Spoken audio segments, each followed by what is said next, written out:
ሰላም ጤና ይስጥልኝ የዶክተር ዮናስ ቤተሰቦች እንደምን አላችሁ? ዛሬም እንደተለመደው በአንድ ጠቃሚና አስተማሪ ሀሳብ ተገናኘን። በዛሬ ፕሮግራሜ የግሪን ቲ ወይንም የአረንጓዴ ሻይ ጠቀሜታን ነው የምነግራችሁ። በነገራችን ላይ በርካታ ሰዎች እንግዲህ በሀገራችንም በመላው ዓለምም ትኩስ ነገሮች በተለይ ሲነሱ ኖርማሉ ሻይ፣ ቡና እንደዚህ አይነት ነገሮች በየቀኑ በጣም በሚሊዮን የሚቆጠሩ ስኒዎችን በርካታ ሰዎች በአለማችን ላይ ይጠቀማሉ። ታዲያ የአረንጓዴ ሻይ ጠቀሜታን ግን ብዙ ሰው ባለመገንዘብ የተነሳ ብዙም ሲጠቀሙት አይስተዋልም።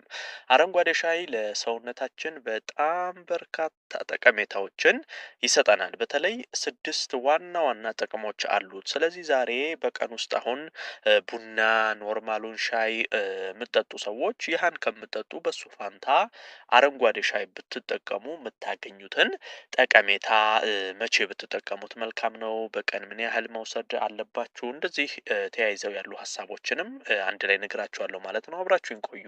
ዶክተር ዮናስ ነኝ። ለቻናሌ አዲስ ከሆናችሁ ሰብስክራይብ አድርጋችሁ ቤተሰብ ሁኑ። ይሄን መረጃም ላይክ፣ ሼር እያደረጋችሁ ደግሞ ሌሎችም እንዲማሩበት አጋሯቸው። በቀጥታ ወደ ሀሳባችን እንግባ። እንግዲህ የአረንጓዴ ሻይን ጠቀሜታ ስናነሳ በአንደኛ ደረጃ ማንሳት የምፈልገው ከዚህ ከስኳር ህመም ጋር ተያይዞ በደም ውስጥ ካለው የስኳር ይዘት ጋር ተያይዞ ያለውን ጠቀሜታ ነው። እንግዲህ አረንጓዴ ሻይ በተለይ ፈጣን የደም ውስጥ የስኳር ጭማሪ እንዲቀንስ የማድረግ ትልቅ አቅም አለው። ይሄ ፈጣን የስኳር ጭማሪ በደማችን ውስጥ በበርካታ ነገሮች ሊከሰቱ ይችላሉ። ከዚህ ቀደም ነግሬያቸዋለሁ። በተለይ የምትመገቧቸው ምግቦች ናቸው። አንዳንድ ምግቦች ስትመገቡ በደማችሁ ስር ፈጣን የስኳር ጭማሪ እንዲፈጠር ያደርጋሉ። አንዳንድ ምግቦች ደግሞ አዝጋሚ የሆነ የስኳር ጭማሪ በደም ውስጥ እንዲፈጠር ያደርጋሉ። ስለዚህ በተለይ ፈጣን የደም ውስጥ የስኳር ጭማሪ እንዲያመጡ የሚያስችሉ ምግቦችን ስትመገቡ ድንገት ከፍ እያለ የምትቸገሩ ከሆነ አረንጓዴ ሻይን ብትጠቀሙ መልካም ነው። ይሄ በነገራችን ላይ ጉዳቱ አሁን የስኳር ጭማሪያችሁ በየጊዜው ከፍ እንዲል የሚያደርጉ ምግቦችን የምትደጋግሙ ከሆነ በተለይ ለታይፕ 2 የስኳር ህመም የመጋለጥ እድላችሁ ይጨምራል። ስለዚህ ይሄንን ለመከላከል ይረዳል ማለት ነው። በተዘዋዋሪ አረንጓዴ ሻይ ለስኳር ህመም እንዳትጋለጡ ያደርጋችኋል ማለት ነው። ይሄንን ማወቅ አለባችሁ። በጣም በርካታ ሰዎች በስኳር ህመም እንደሚጠቁ ይታወቃል። የስኳር ህመም ሲመጣ ደግሞ ተያይዘው የሚመጡ የኩላሊት፣ የልብ፣ የግፊት ሌሎችም ችግሮች አሉ። ስለዚህ እነዛን ሁሉ በተያያዥነት በዚህ መከላከል ትችላላችሁ። ይሄን እንደ መጀመሪያ ማወቅ አለባችሁ። ሌላው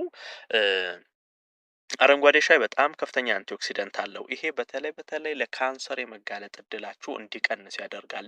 በተለይ ደግሞ አረንጓዴ ሻይን ስናነሳ 2 የካንሰር አይነቶችን በከፍተኛ ሁኔታ ይከላከላል። አንደኛው የጉሮሮ ካንሰር ነው። ሌላው ደግሞ የማህፀን ካንሰር ነው። ይሄ በተለይ በአሁኑ ሰዓት ላይ ከበፊቱ ባስ ባለ እነዚህ የካንሰር አይነቶች በጣም በርካታ ሰዎች ላይ እየተስተዋሉ ነው። ታዲያ እንደዚህ አይነት ጤናማ አኗኗሮችን አመጋገቦችን በመከተል እነዚህን የካንሰር አይነቶች መከላከል መቻል አለባችሁ። በተለይ ለጉሮሮ ካንሰር፣ ለማህፀን በር ካንሰር እንዳትጋለጡ በዚህ በአረንጓዴ ሻይ ውስጥ የምናገኘው አንቲኦክሲደንት ትልቅ እገዛን ያደርጋል። ስለዚህ ለዚህም እንደሚጠቅም አውቃችሁ ይሄንን አረንጓዴ ሻይ ብትጠቀሙ መልካም ነው። ሌላው ከዚህ ከአፍ ውስጥ ጤና ጋር ተያይዞ በተለይ ከመጥፎ የአፍ ጠረን ጋር በተያያዘ አረንጓዴ ሻይ እጅግ በጣም ትልቅ ጠቀሜታ አለው። ምክንያቱም በአፋችን ውስጥ ያሉ መጥፎ ጠረን እንዲፈጠር የሚያደርጉ ባክቴሪያዎች በከፍተኛ ሁኔታ እንዲቀንሱ ያደርጋል። አረንጓዴ ሻይ ለምሳሌ ጠዋት አሁን ከቁርስ በኋላ አረንጓዴ ሻይ ተጠቅማችሁ ብትወጡ ውሏችሁ ላይ ስራችሁ ላይ መልካም ጠረን ኖሯችሁ እንድትውሉ የማድረግ አቅም አለው። ይሄ እጅግ በጣም ይረዳችኋል። በአፍ ውስጥ ያሉ መጥፎ ባክቴሪያዎች መጥፎ ጠረን እንዲፈጠር የሚያደርጉብንን የማጥፋትና መልካም ጠረን ለአፋችን የማላበስ ትልቅ ጠቀሜታ አለው። ሌላው በዋናነት አረንጓዴ ሻይ ሲነሳ የሚነሳው ከአእምሮ ጤና ጋር ተያይዞ ያለው ጠቀሜታ ነው። በተለይ ስትረስን የመቀነስ አሁን ሰውነታችሁ ላይ በስራ በኑሮ በተለያየ ነገር ከፍተኛ ጭንቀቱ ስትገቡ የስትረስ ሆርሞን ሰውነታችሁ ላይ ሲጨምር አረንጓዴ ሻይ ብትጠቀሙ ስትረስ ሆርሞን እንዲቀንስ በማድረግ የተረጋጋ ስሜት ውስጥ እንድትገቡ ሰውነታችሁ የነበረበት ይሄ ውጥረት፣ ጭንቀት እንደዚህ አይነት ነገር በከፍተኛ ሁኔታ እንዲቀንስና ደስተኛ እንድትሆኑ የተረጋጋ ሰላማዊ አይምሮ አካል እንዲኖራችሁ የማድረግ አቅም አለው። ስለዚህ ከዚህ ከአይምሮ ጤና ጋር በተያያዘ በተለይ ከጭንቀት ጋር በተያያዘ አረንጓዴ ሻይ እጅግ በጣም የማረጋጋት ጠቀሜታ እንዳለው ማወቅ አለባችሁ።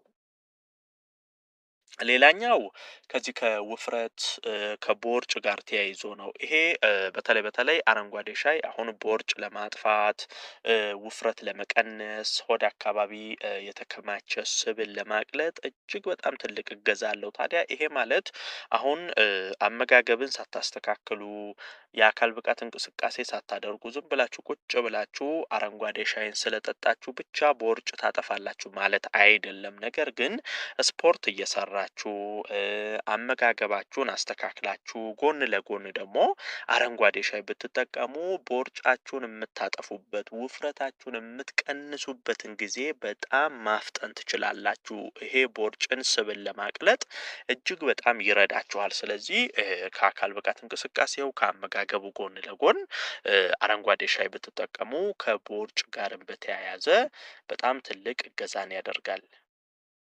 ሌላው ከዚህ ከቆዳ ጋር ተያይዞ ያለውን ጠቀሜታ መናገር እፈልጋለሁ። በተለይ አረንጓዴ ሻይ ከቆዳ ጋር በተያያዘ ትልቅ ጠቀሜታዎች አሉት። አንደኛ ያለ እድሜ የሚመጡ የእርጅና ምልክቶችን የማጥፋት እንደዚሁም ያለ እድሜ እርጅና እንዳይመጣ የመከላከል ስራን ይሰራል። ይሄ ማለት ለምሳሌ ቆዳችሁ ገና በወጣትነት እድሜያችሁ እንዳይሸበሸብ ውጥር ብሎ ይሄ ጥንካሬውን፣ ልስላሴውን፣ ወዙን፣ የወጣትነት መልካችሁን ይዛችሁ ረጅም ጊዜ ለመቆየት ያስችላል። እሱ ብቻ ሳይሆን አረንጓዴ ሻይ በዚህ በፀሐይ ጨረር ቆዳችሁ እንዳይጎዳም የመከላከል ስራን ይሰራል። በተለይ ይሄ ስራችሁ ፀሐይ ላይ የሆነ ረጅም ሰዓት ከዚህ ከፀሐይ ጨረር ጋር የመገናኘት እንደዚህ አይነት ስራ የምትሰሩ ሰዎች፣ ፀሐይ በጣም የሚመታችሁ ሰዎች አረንጓዴ ሻይን ልክ አሁን በየቀኑ ቡና ሻይ እንደምንጠጣ ሁሉ አረንጓዴ ሻይን እንደዚህ በየቀኑ ብትወስዱ የፀሐይ ጨረር ቆዳችሁን እንዳይጎዳው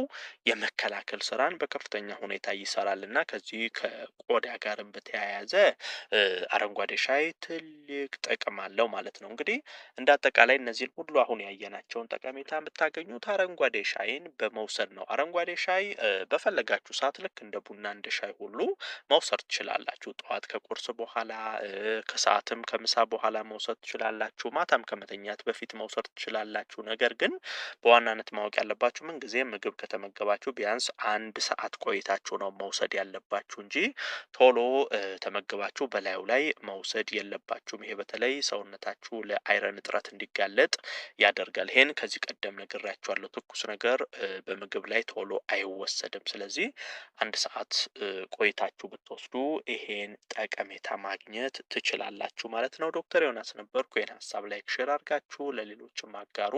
ለቤት አዲስ የሆናችሁም ቻናሌን ሰብስክራይብ አድርጋችሁ ቤተሰብ ሁኑ። የዛሬን በዚሁ አበቃው። በቀጣይ ቀን በሌላ አስተማሪና ጠቃሚ ሀሳብ እንገናኛለን። እስከዛው በያላችሁበት መልካም ጊዜ